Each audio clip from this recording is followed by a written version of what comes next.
ഈശോ മിശിഹായ്ക്ക് സ്തുതിയായിരിക്കട്ടെ. ഈശോ മിശിഹായിൽ സ്നേഹിക്കപ്പെടുന്നവരെ, കൂട്ടായ്മയെക്കുറിച്ച് നാം ചിന്തിച്ചുകൊണ്ടിരിക്കുകയാണ്.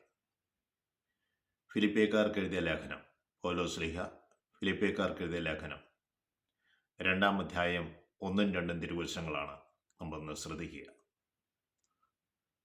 ആകയാൽ യേശു ക്രിസ്തുവിൽ നിങ്ങൾക്ക് ആശ്വാസമോ, യേശു ക്രിസ്തുവിൽ എന്തെങ്കിലും ആശ്വാസമോ, സ്നേഹത്തിൽ നിന്നുള്ള സ്വാന്തനമോ, ആത്മാവിലുള്ള കൂട്ടായ്മയോ, കരുണയോ, അനുകമ്പയോ നിങ്ങൾക്കുണ്ടെങ്കിൽ, 4 കാര്യങ്ങളാണ് പറഞ്ഞു വെച്ചത്. യേശു ക്രിസ്തുവിൽ എന്തെങ്കിലും ആശ്വാസമോ, സ്നേഹത്തിൽ നിന്നുള്ള സ്വാന്തനമോ, ആത്മാവിലുള്ള കൂട്ടായ്മയോ, അനുകമ്പയോ, കാരുണ്യമോ ഉണ്ടെങ്കിൽ നിങ്ങൾ ഒരേ കാര്യങ്ങൾ ചിന്തിച്ച് ഒരേ സ്നേഹത്തിൽ,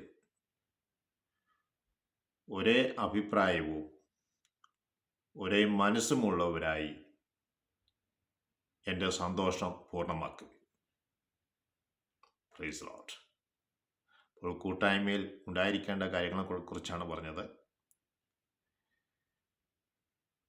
നിങ്ങൾ സ്നേഹത്തിൽ വർത്തിച്ച്, ഒരേ സ്നേഹത്തിൽ വർത്തിച്ച്, ഒരേ കാര്യങ്ങൾ ചിന്തിച്ച്, ഒരേ അഭിപ്രായവും ഒരേ മനസ്സുമുള്ളവരായി എൻ്റെ സ്നേഹം, എൻ്റെ സന്തോഷം പൂർണ്ണമാക്കുക. സ്നേഹമുള്ളവരെ, കൂട്ടായ്മയിൽ നമ്മളൊരു കാര്യം ചിന്തിക്കുമ്പോൾ സ്നേഹത്തിലാണ് നമ്മൾ കൂട്ടായ്മയിൽ വർത്തിക്കുന്നത്. സ്നേഹമുണ്ടെങ്കിലേ ഈശോ അവിടെ ഉണ്ടാവുകയുള്ളൂ. സ്നേഹത്തിൽ ഉടലെടുക്കുന്ന ചിന്തകളും പ്രവർത്തനങ്ങളും അനുഗ്രഹീതമായി മാറും.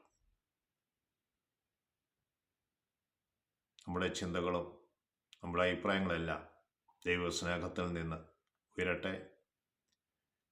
അങ്ങനെ അവിടുത്തെ സ്നേഹം, അവിടുത്തെ സന്തോഷം പൂർണ്ണമാക്കുവാൻ നമ്മളെ ഏൽപ്പിച്ചിരിക്കുന്ന കാര്യങ്ങൾ ഭൂമിയിൽ അതിൻ്റെ സമയങ്ങളിലെല്ലാം ചെയ്ത് മുന്നേറുള്ള കൃപയും അനുഗ്രഹവും നമ്മൾക്ക് ഏവർക്കും നൽകണമെന്ന് നമുക്ക് ദൈവത്തോട് പ്രാർത്ഥിക്കാം. ത്രിയേക ദൈവം നമ്മളെവരെയും അനുഗ്രഹിക്കട്ടെ എന്ന് പ്രാർത്ഥിക്കുന്നു. ആമേൻ.